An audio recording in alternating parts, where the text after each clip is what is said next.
안녕하세요. 투잡남입니다. 오늘은 여러분 서울에서 만약에 자취하는 사람들이 얼마 정도 돈을 쓸까라는 게 이제 궁금해져가지고 그냥 단순히 월세에 대한 이야기를 좀 해보려고 합니다. 뉴스를 보니까요, 여러분 서울 원룸 평균 월세가 한 달에 80만 원을 돌파를 했대요.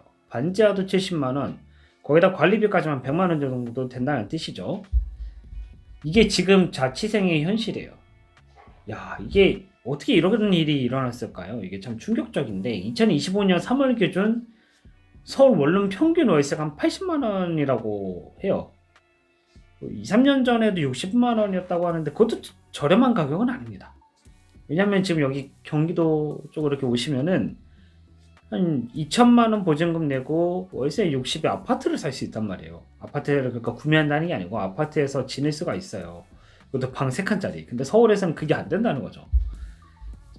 초고는 원룸이 110만 원, 뭐 관리비 포함하면 120, 130 이렇게 되는 거고 고시원이 제일 충격적이네요, 여러분. 고시원 월세 평균이 65만 원, 반지 월세도 70만 원.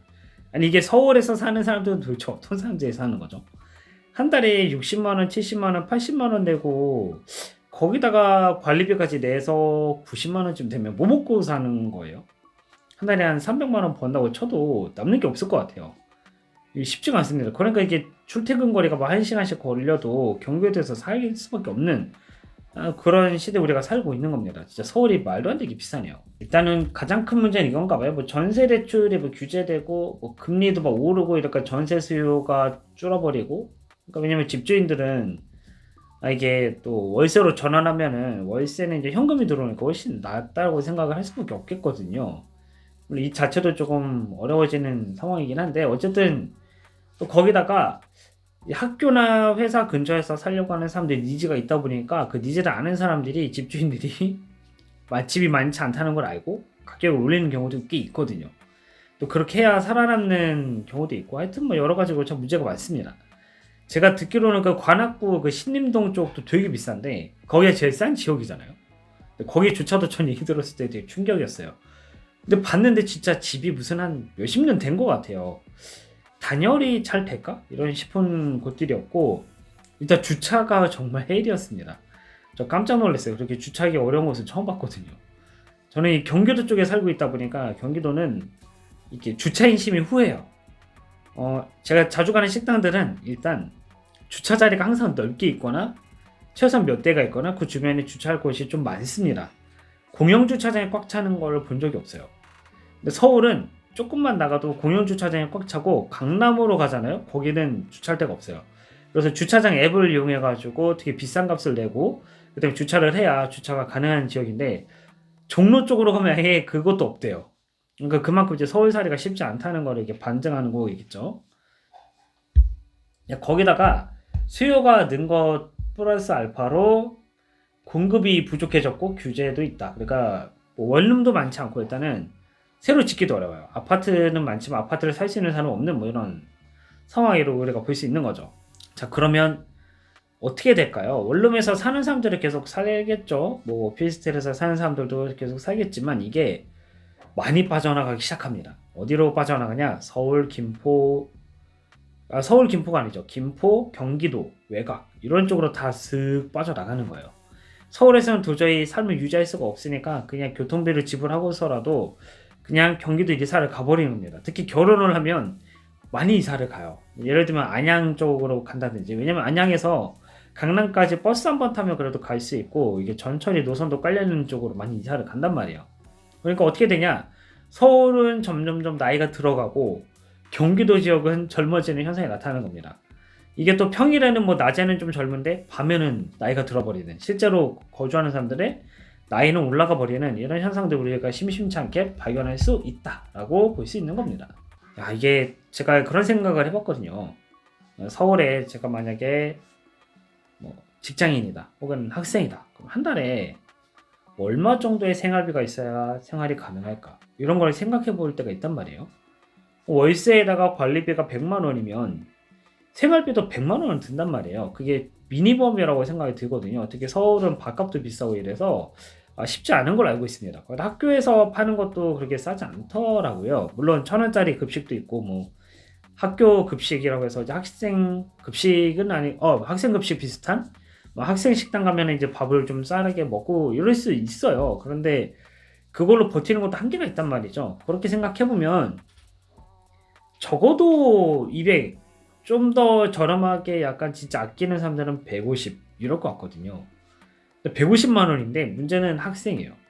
그래서 이제 서울 쪽에 학교 다니는 사람들이 과외를 많이 떴던 겁니다. 과외를 뛰면은 아무래도 또 과외 한 만큼 또 보수가 들어오니까. 근데 이 시장도 치열해져 가지고 그 시장에서 살아남기가 어려운 구조로 우리가 놓여 있게 된 거죠.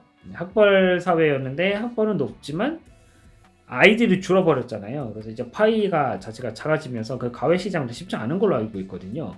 그래서 이런 걸로 저런 걸로 이렇게 생각을 해보니까 내가 만약에 서울에 사는 직장인이거나 아니면 그쪽에 다니는 학생이라면 야 이거 진짜 쉽지 않겠다. 그냥 뭐 밥만 먹고 살아도 150만 원, 200만 원이 가능한가 싶기도 하거든요. 혼자 살지 않는 경우가 그래서 많겠죠. 혼자 살기는 좀 부담되니까 이제 둘이 해가지고 50만 원씩 반띵해서 뭐 그렇게 이제 좀 지내고 그냥 50만 원, 50만 원 해서 그러면은 좀 지낼 수도 있겠다 싶기는 한데 그것도 적은 금액은 아니란 말이죠. 그런데 친구 한 명 섭외해서 둘이 살면은 밥을 좀 해먹고 뭐 식자재 같이 사고 하면은 그래도 좀 줄일 수는 있겠다. 그래도 이게 혼자 살 때 그 쾌적함과는 좀 다르니 어려운 점도 있고 그리고 또 룸메이트가 나랑 또 성격이 안 맞으면 집을 운영함에 있어서도 이게 또 안 맞을 수 있거든요. 그리고 사실 아무리 그래도 일단 혼자 사는 가구가 많은 시대로 가고 있어서 이게 서울살이가 참 어렵다. 자취생으로 살아간다는 게 어려운 시절이다라는 생각이 듭니다. 저는 더 충격적인 게 고시원이에요. 고시원은 원룸도 아니잖아요, 이게.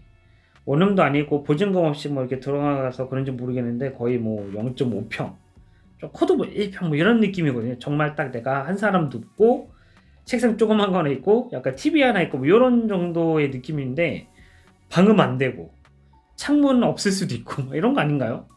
되게 충격적인 게 저는 고시원이라는 생각이 드는데 옛날에 그 여러분 그런 짤 보셨는지 모르겠지만 그 영국의 산업혁명 있을 때 서서 자는 그런 서비스가 있었대요. 하도 물가가 비싸서 이게 사람들이 잘 데가 없으니까 이게 줄에다가 서로 사람이 이렇게 걸어가지고 시간이 되면 누가 와서 깨우는 거예요. 뭐 그런 게 있었다고 하는데 거의 뭐 고시원이 그거랑 똑같은 시스템이 아닌가 이런 생각이 듭니다. 그래서 되게 충격이었어요. 물론 고시원에서 이제 밥을 또 주잖아요. 뭐 라면이나 밥은 무한대로 주니까 그래서 저렴한 거구나라는 생각이 들지만 이제 라면하고 밥만 먹다가는 또 이제 건강을 버리게 되니 이 부분도 생각해 볼 만하다. 실제로 서울에서 사는 자취생들의 건강 상태가 어떨까 이런 생각도 좀 듭니다. 분명히 건강한 식자재를 먹을 가능성이 굉장히 낮다고 보거든요. 일단 마트 가면 비싸요. 네, 제가 말이 안 나오잖아요. 도매시장 가서 사는 거하고 마트에서 사는 거하고 비교해보면 진짜 엄청난 차이가 있습니다. 도매시장 가서 15,000원이면 저는 일주일치를 사요. 지금은 도매시장을 못 가서 근처에서 사고 있는데 확실히 이 생활비가 더 올랐습니다. 도매시장에 있을 때는 물가가 더 낮아지는 현상이 있고 더 낮게 더 싸게 살 수 있어서 되게 건강한 식재료를 사다가 먹을 수가 있었거든요. 근데 서울은 그게 안 되잖아요. 마트도 그리고 또 거리가 좀 있단 말이에요. 그럼 편의점 음식을 많이 먹어요. 편의점 음식을 먹으면 어떻게 되냐? 몸이 당연히 망가질 수밖에 없는 거죠. 그게 일상화가 되니까. 학교에서도 그렇게 먹고 집에서도 그렇게 먹으면 몸이 망가질 수밖에 없는 겁니다. 뭐 옛날에야 뭐 이제 시골이나 집에서 반찬 해주고 이런 사회였지만 지금은 또 그렇지 않은 경우가 많단 말이에요. 그러니 이게 몸이 점점 염증이 쌓이고 스트레스 받고 이러니 어려운 거죠. 서울살이가 돈이 정말 이렇게 많으면 괜찮은데 어중간한 사람들 그리고 중산층한테는 오히려 서울살이가 그렇게 행복하지 않을 수도 있겠다. 쉽지 않다. 이런 생각이 듭니다. 실제로 지금 혹시 그 서울에서 살고 계신 분들 아니면은 자취하고 계신 분들이 있다면 댓글 달아주시고 그리고 좋아요와 알림 설정 부탁드리겠습니다. 감사합니다.